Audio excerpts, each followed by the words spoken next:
कि ये राणा साहब आ गए बांग्लादेश से, नाहिद राणा। পিএসএল এ 5 উইকেট নিয়ে ম্যাচ সেরা হয়ে 10 কোটি টাকা পুরস্কার পেলেন নাহিদ রানা। দর্শক, পাকিস্তান সুপার লিগে আজ যেন এক বাংলাদেশি বোলারের রাজত্বই দেখা গেল। পেশোয়ার জালমির হয়ে খেলতে নামা নাহিদ রানা বল হাতে এমন এক পারফরমেন্স দিয়েছেন যা দেখে অবাক পুরো ক্রিকেট বিশ্ব।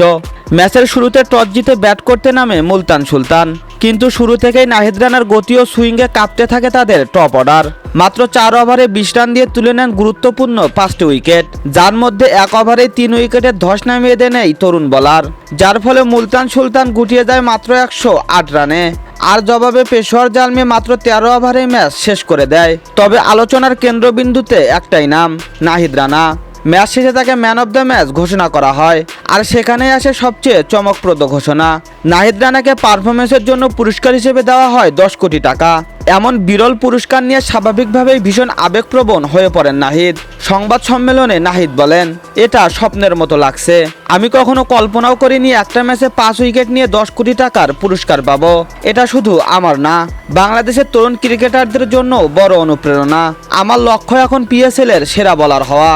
পিএসএল এর ইতিহাসে এমন পারফরমেন্স খুবই কমই দেখা গিয়েছে।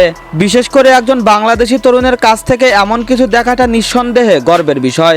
বিশেষজ্ঞরা বলছেন, যদি নাহিদ রানা এই ফর্ম ধরে রাখতে পারেন তাহলে বিশ্ব ক্রিকেটে বাংলাদেশ আরও একটা তারকা পেসার পেতে যাচ্ছে। তো দর্শক, নাহিদ রানার এমন দুর্দান্ত পারফরমেন্স আপনাদের কাছে কেমন লেগেছে তা অবশ্যই জানাবেন ভিডিওর কমেন্ট বক্সে। এতক্ষণ আমাদের সাথে থাকার জন্য অসংখ্য ধন্যবাদ।